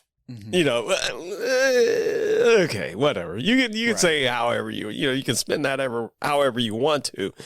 But in my opinion, that's kind of, looking back at it now, it's like, that's kind of silly. Well, next thing we know, the military came in and they took everything. Like, they had their own scientists and doctors and everything. They shut down the whole system. They just came in and took everything. Really? How? How'd that work out? Where's the details in that? So did rewatching this reinforce your belief at the time that this was the be-all, end-all technological advancement we needed, and make you wish that this technology had been developed in the intervening years? Yeah. I still love it. I still think this is an absolute genius idea. Could you imagine, for example, I am a huge Godzilla stan. Could you imagine if someone figured out, have you ever watched Shin Godzilla?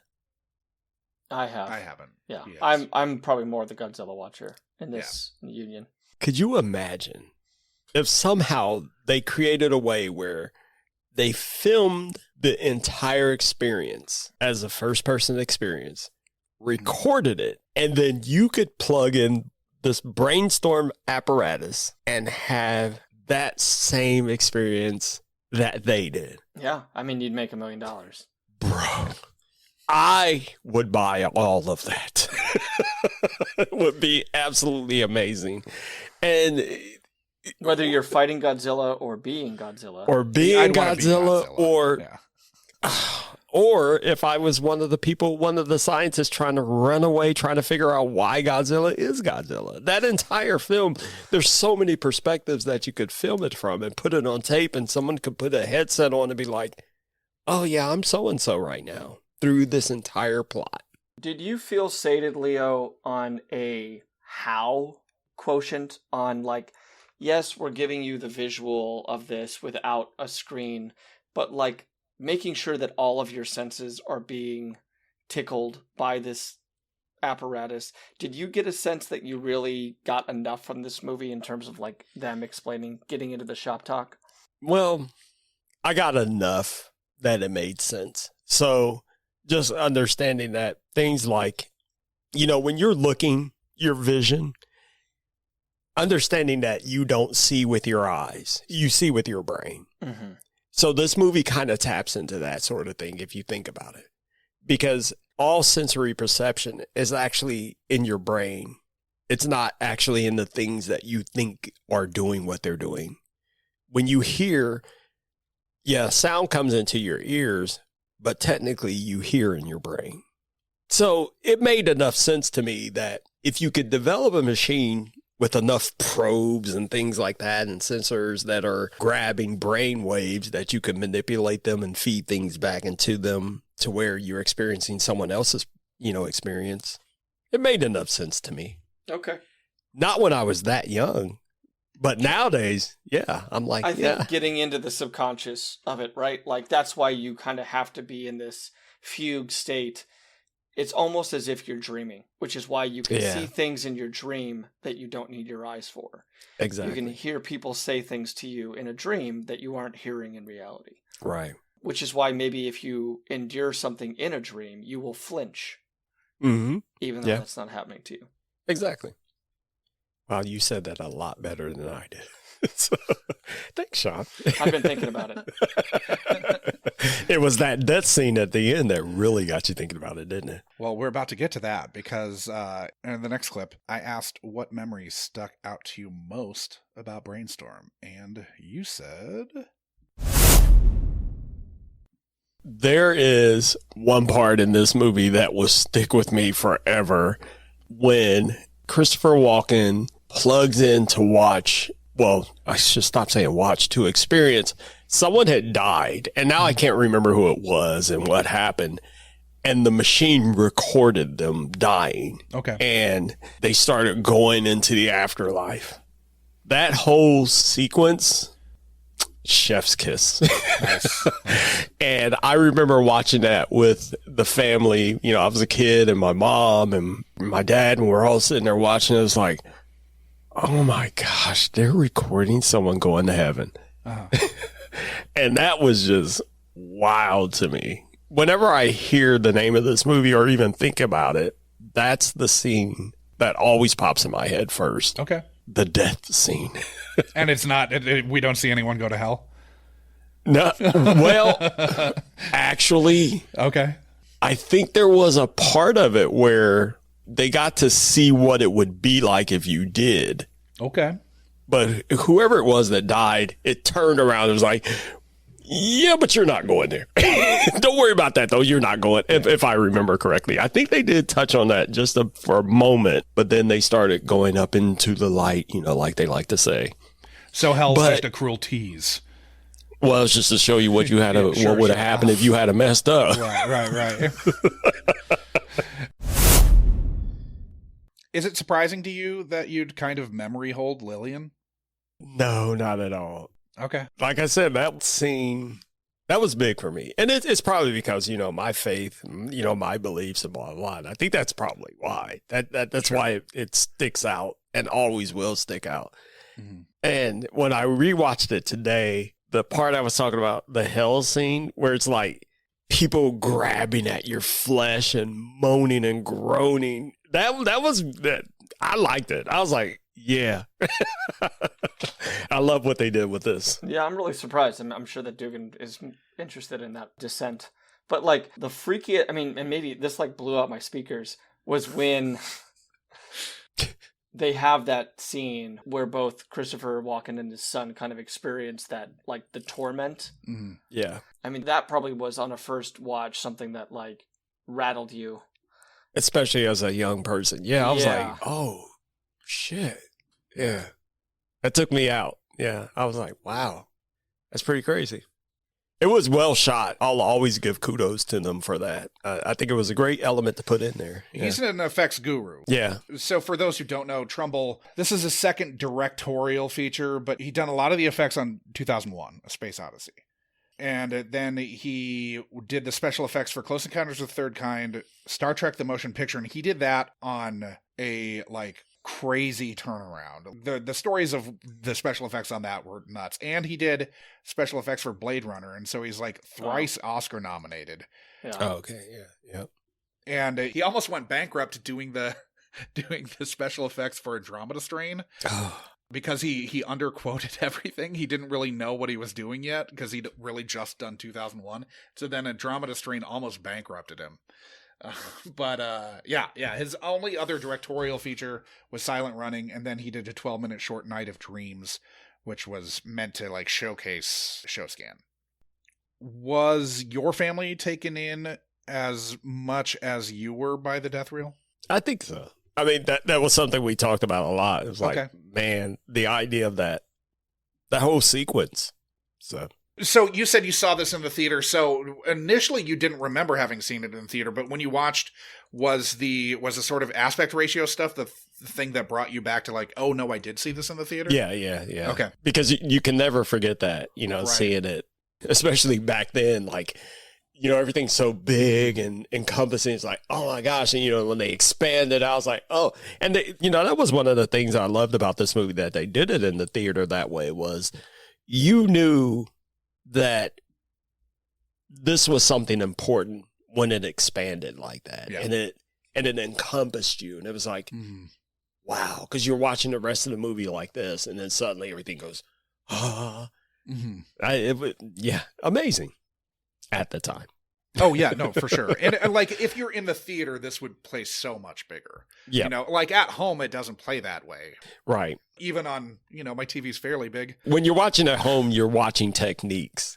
Right. Is the way I like to explain it. It's Sure. like, now I can see the technique, what they were doing. But when I was in the theater, I wasn't really catching it. I was just enthralled. Right, because it's so much more immersive. Right. Okay, so we're going to throw the last clip here where we asked you what your expectations were for your return to Brainstorm. And you said... Well, I tell you what, I do have this one expectation because I know this always happens with movies over time. I expect some of the dialogue to be campy and corny. Sure. And I expect some of the stuff that I thought was like amazing high tech to start to look a little dated. But my hope is that it still has the magic, because the last time I watched this, like I said, it was about 20 something years ago, I think. I was still like, yeah, this still holds up. So I hope that it still holds up. Okay. Was any of the dialogue campy or corny to you now? I'll tell you what, as we've talked through this tonight, I was actually pretty surprised at how well the dialogue held up and still holds up in this movie. Because one of the surprising things about this, you know, this whole movie to me is rewatching it again. It's understanding that it's really not so much about the technology, is it? It's about these human relationships. That's really what this movie is about. It's about, you know, him and her, him and other people. And he even talked about that. He said, you know, I used to think I didn't need people. Right. But now I'm starting to realize that I do. And I want more of that. And even the pornography aspect of it, that's a human thing. You know, it's a human relation thing. And so that part of it, I think the dialogue is so well written that I think it's almost timeless. Now, of course, the technology is aged and dated, and that's going to happen with any movie that deals with technology. Sure. I tell my son this all the time because sometimes he's like, he'll watch an older movie. He's like, oh my gosh, look at those graphics. I'm like, dude, wait until you get 40. The movies you love right now, they're going to look horrible. Yeah, they're going to look like shit. But that's always going to happen. That's technology. Uh-huh.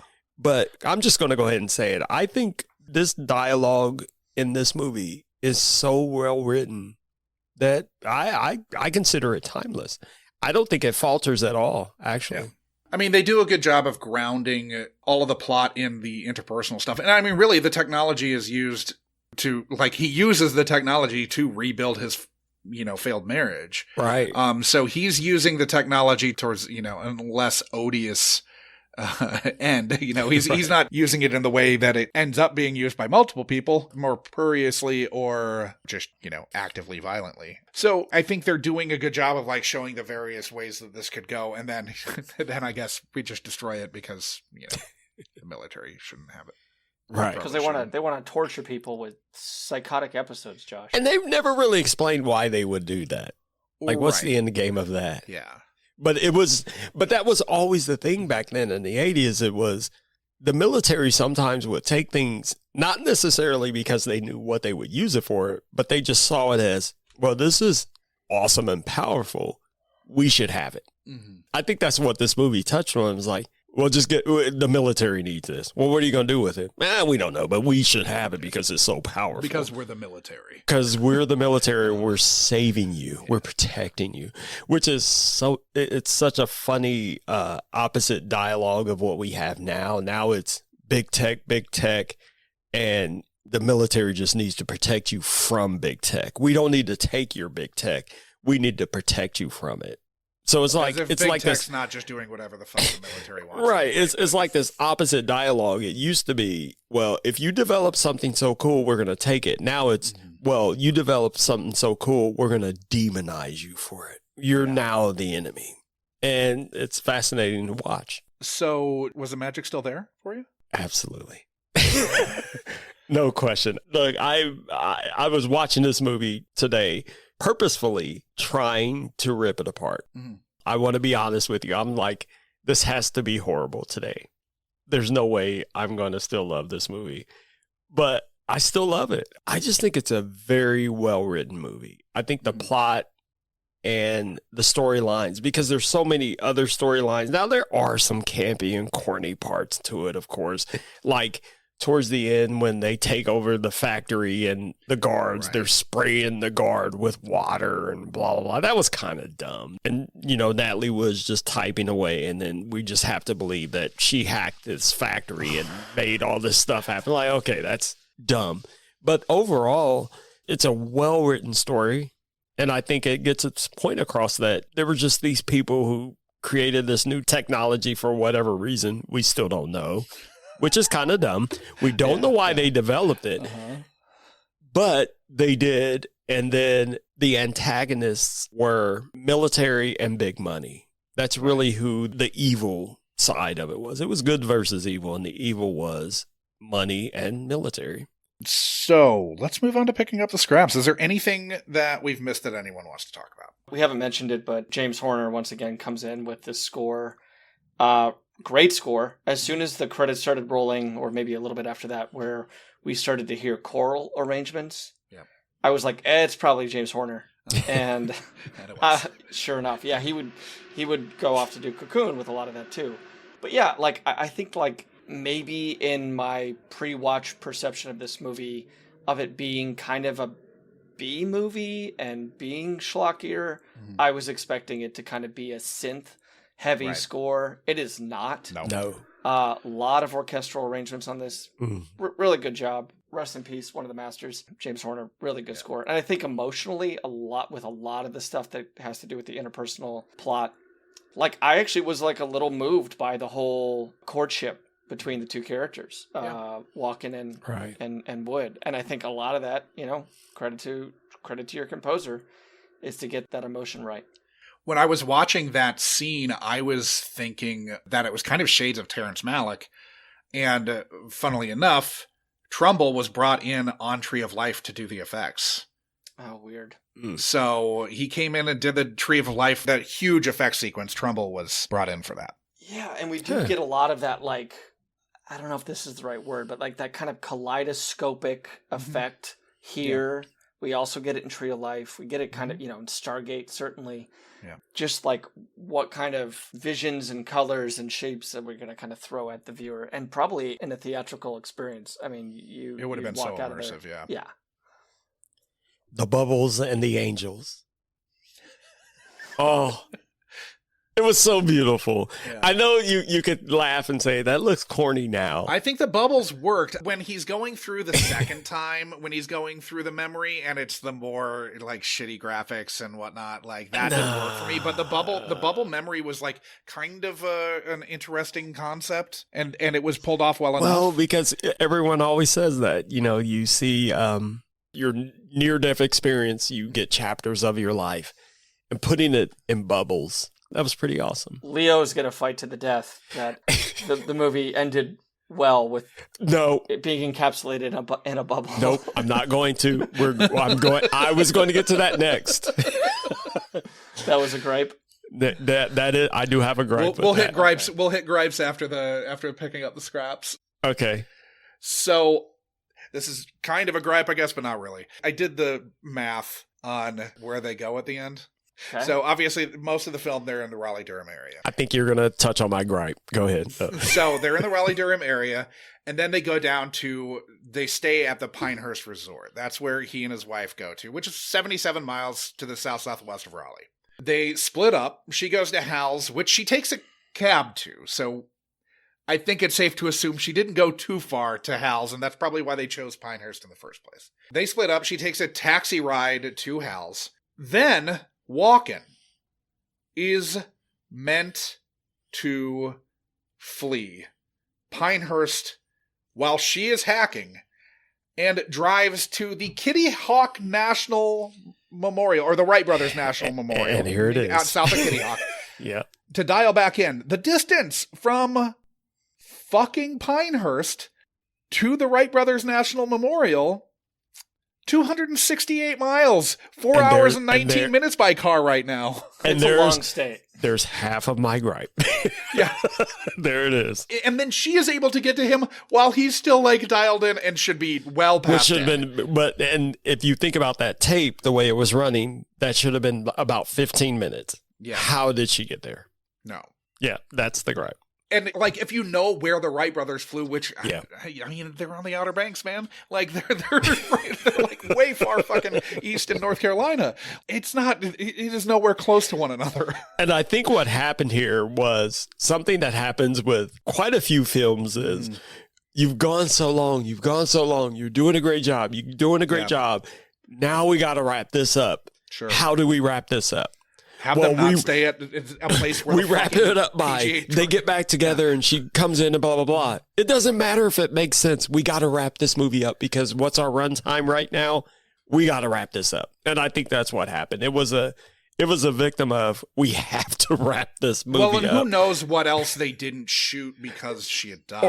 Or what else they shot and then they cut. Yeah. And then they had to wrap it up. They had to edit it out. It's because we're running too long. And then, like you said, and then she wasn't available anymore. So, yeah. Movies are not made chronologically. I mean, I think right. It's a bit of a... I don't want to let them off the hook in that regard because it does feel like the second half of this movie is not as patient. It is not as well thought out. Like the clarity goes down in many scenes. Motivations go down in many scenes. Like my biggest gripe is just kind of the second half of this because there is so much promise in that first half. They have a great premise. It's kind of fumbled at the goal line. They kind of fumble. Yeah, they fuck it up at the 30-yard line too. You know, credit to Walken to just kind of putting his foot harder down on the accelerator and kind of making it work. Like his performance, as he's kind of floundering, he's still walking and he's great. And just how he moves is so interesting to kind of watch. He is by far the slowest typist I've ever seen. Jesus, his hunt and peck. The slowest hacker. Oh, no, Jackie and I both laughed at that. Oh my God. You're a scientist? Hey, he's a scientist, not a hacker. You'd think he could just pretend he's typing. He doesn't need to be typing the real thing. Just use all your fingers, man. Yeah. Right. Natalie Wood's probably not playing piano. She can just do this, right? But Leo, I think you touched on it earlier when it came to gripes. Is we have this existential moment. Everything is kind of riding on post-death what Lillian is experiencing. It's the movie, right? Yeah. Right. And meanwhile, we have cops falling on ball bearings. Yeah. Yeah. And that was fucking it turned slapstick at the fucking. And I what think is that? And they were probably I thought about it. I was thinking these were just filler scenes. Yeah, they were just put in as filler. You could do a lot better. Yeah. You can have Natalie Wood in the room as they're sawing it down with that power saw. Yeah. You could have them. That's the biggest problem is that they're not affecting the action. You can have beads of sweat running down as that hack is going on, as this needs to happen. That's something where you really see Trumbull fuck up and fumble. The effects, he's got it down. But creating that tension, you needed a James Cameron or you needed look at the last instead we get Keystone Cops. 45 minutes of aliens and how tense every single moment is in that. Not to say this is on the same page as Aliens, but we could have had something that was equal in terms of tension to the importance of that moment, and we got a cheap gag. And it was kind of we want to know how does someone hack something and destroy it without asking nerds and tech people how you hack something and destroy it. Yeah. The way we think you would do it is you would shoot foam and water in the room and have cops fall all over the place over and ball you'd have bearings. an automated forklift and it talked suddenly. Yeah. And it was just so dumb. I'm like, no. I'll get into that unless you guys have a gripe. Well, Leo, let's get your gripe in. Well, we've already covered it. This was really my gripe. And then it was that whole sequence. It was that part of the movie I felt it was just so weak compared to the rest of it. And then even the actual ending itself where it just goes, into the bubble. My problem with that was, so Natalie Wood got there so quickly, even though the government, quote unquote, is supposedly so hot on their tails. How come they weren't there? Where were all the cops and government officials coming in and swooping on Christopher and her? Like, where was everyone else? It was just her. And she had all this time to go through this whole scene of, come back to me, no, don't let this happen, blah, blah, blah. And then we hug and kiss at the end, and it's over. Okay, that's fine. You know, that's cute and beautiful. And it was a beautiful ending. But it kind of made no sense because where was everyone else? Mm-hmm. Where were the people chasing them? Suddenly, they just didn't know how to get to where he was. Even though they said they had triangulated his position, they knew where he was. They knew where he was making the final call, He'd be like full of she bullets. did. And It'd be only like the she antibody showed of up. Clyde. Right. Yeah, they would have riddled his bodies. They would have made sure that he saw what he saw. But only she showed up, and they had all that time for him to finish all that out, and still no one showed up.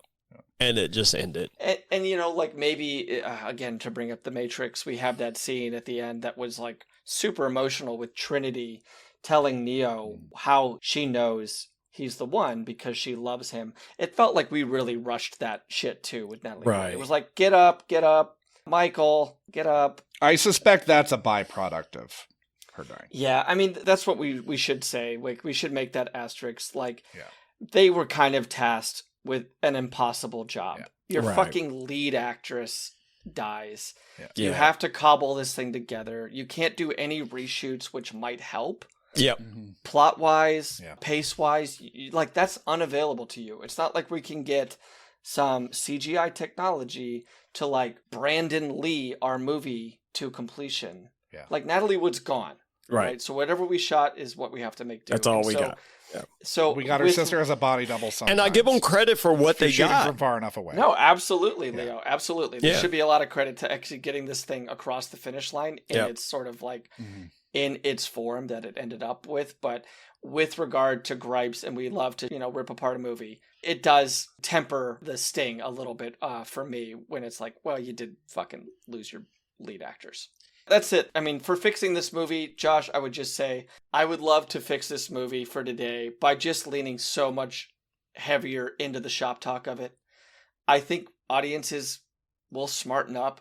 There's a lot that we glommed over, a lot that we just like rushed past. We never really got the nuts and bolts kind of where I wanted to go with this movie and like whether it was potential or how it actually works. That's what I would have loved if this thing is like super tech talk heavy. Even though I'm stupid, I would have caught up. I would have figured it out. And I appreciate when a movie does that. Yeah. How would you fix this, Leo? Just a quick, a thing. Yeah, we don't need to go too crazy. I feel there was a slight misstep in the pacing of the development of the headsets. I mean, they did a good job kind of explaining, we need to scale it down. We need to scale it down. But then the next thing you know, they're wearing these little thin things, that kind of misstepped. But overall, in my opinion, what would have helped if we really understood what was the motivation of this company? What was this company doing? We just kept being told, well, this, the company, and then we turned the company over to the government. What were they doing previously? What was their job? Why were these people developing this tech? Why'd they have a chip? Yeah, and what was the story behind this company? What were they making before? Were they making cars? Were they making computers? We never knew that. So I think a little understanding of why these people had basically endless amounts of money to do whatever they want, if you think about it. They were just doing whatever they wanted. For what? Why were they there? For me, it's the end of the film is just so strange. It's basically, we've got to fuck all this shit up, but we'll do it remotely, while making sure to see the afterlife, because that's what Lillian would have wanted. Like, it's just sort of a weird, sloppy way to tie this all up. And I think the final act needs to, tie the film together a lot better than it did. The payoff. Yeah. You didn't like the payoff. Well, it was just sort of fundamentally a little bit of a letdown, considering that the film had been pretty professionally crafted up to that point, and then we get this. So saving graces, what was your favorite moment or element of the film? I'm going to say my favorite moment of the film was literally the recording. The thought that I've worked on this thing my entire life and I'm about to die. This is the greatest thing I'm ever going to be known for. So I need to record the greatest moment of my life, which is my death. I loved that part. The presence of mind. She was such a company player. Yeah. And I don't think she was thinking it from a company. She was thinking of it from She was just thinking it from, this was this discovery, this thing we've developed. What would be my last major contribution? It would be recording the biggest mystery of humankind. That's overall why I love this movie too, is because she really took a bullet. Yeah. She was just like, well, I know I'm out. I might as well record it. So. Yeah, that's like the person who got bit by the zombies kind of running into a bunch of them with like a vest of grenades or something. To take out the most, yeah. My saving grace, I think, is the rekindling of the relationship between Walken and Wood. Seeing them and like not even knowing too much about their backstory or what they had on the side or how much of that is valid. What do you think they made with the stuff they pulled out of the fridge? Yeah, a lot of champagne and then what, eggs? Eggs or something. And thinking about that whole off-screen romance, I was thinking about as a director, like if you're directing people and you're trying to tell them you need to look like you're in love, but it's a hard love and it's a challenge. As a director, wouldn't you be like, well, gosh, they're having an affair off screen anyway, so that helps develop their characters, right? If you've ever been on set, though, where one of the actors is like not getting out of the fucking trailer and I've never done making that. it to set on time. If you've ever been on set when that's happening, you are so fucking infuriated. Well, that's different. Anyone else on set. Right. To use an example Josh brought up earlier, Zeffirelli really encouraged the blossoming real life relationship between his Romeo and Juliet. Yeah. So what I'm curious though is if they're filming these like, hey, hopelessly in love married couple scenes, whether that's causal or whether that's the result of their relationship. Pretending that you're in love with someone to this degree in this many scenes in this many hours in front of the camera, does that contribute to feelings when, you're off camera? Yeah.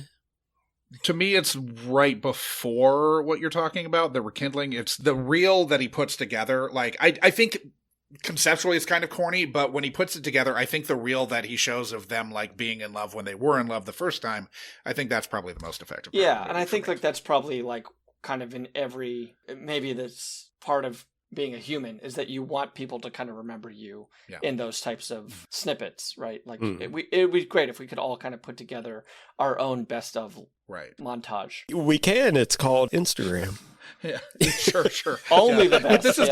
This is his Instagram page, basically. This is his story. So, Leo, overall, how do you feel about your return to Brainstorm after all this time? I don't know if I'm going to be the anomaly because I haven't listened to every episode. I've been listening to your show. Most people have at least generally enjoyed going back. I sincerely enjoy going back. This movie, it still lives up, in my opinion, even with the flaws. And even, the flaws I pointed out, I had those same flaws even the first time I watched it. It was like, well, that's kind of dumb. Yeah. But yeah, I think this movie holds up. I still consider it a classic, and I encourage anyone to check it out, especially people who have never heard of this movie. I think you will be pleasantly surprised because it touches on, the human elements like we talked about and the way technology develops.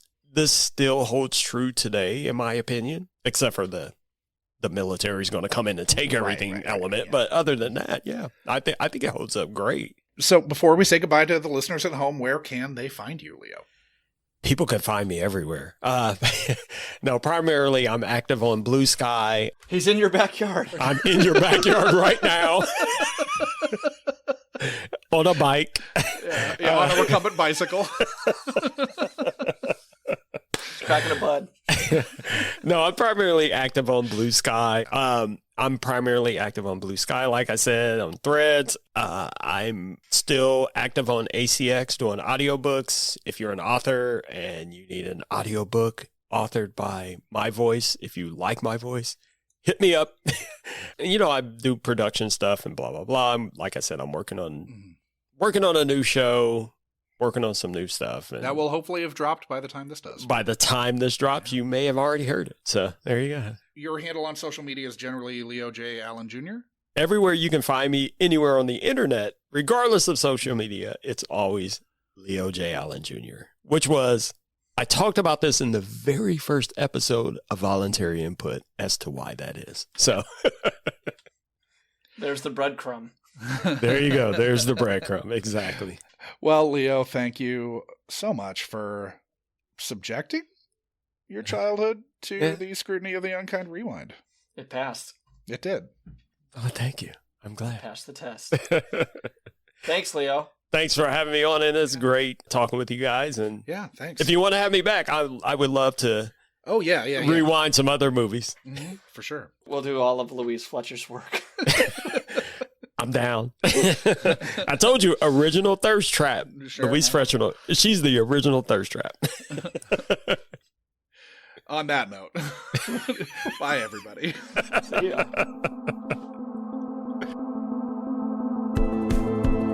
You've just listened to another installment of the Unkind Rewind podcast, mining and potentially ruining your childhood for content, one film at a time.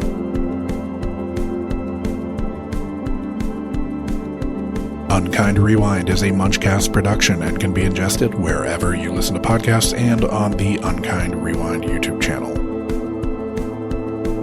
Music for this and every other episode of Unkind Rewind was composed by Divorcio Suave.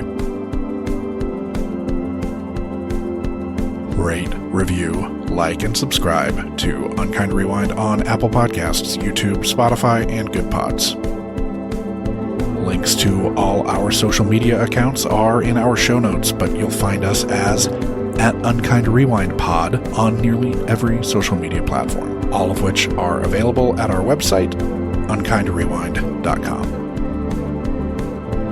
If you have a question, concern, complaint, or feedback, you can email the podcast at unkindrewindpod@gmail.com or call into our call-in line, area code 507-479-6440, and leave a message that can be played on air.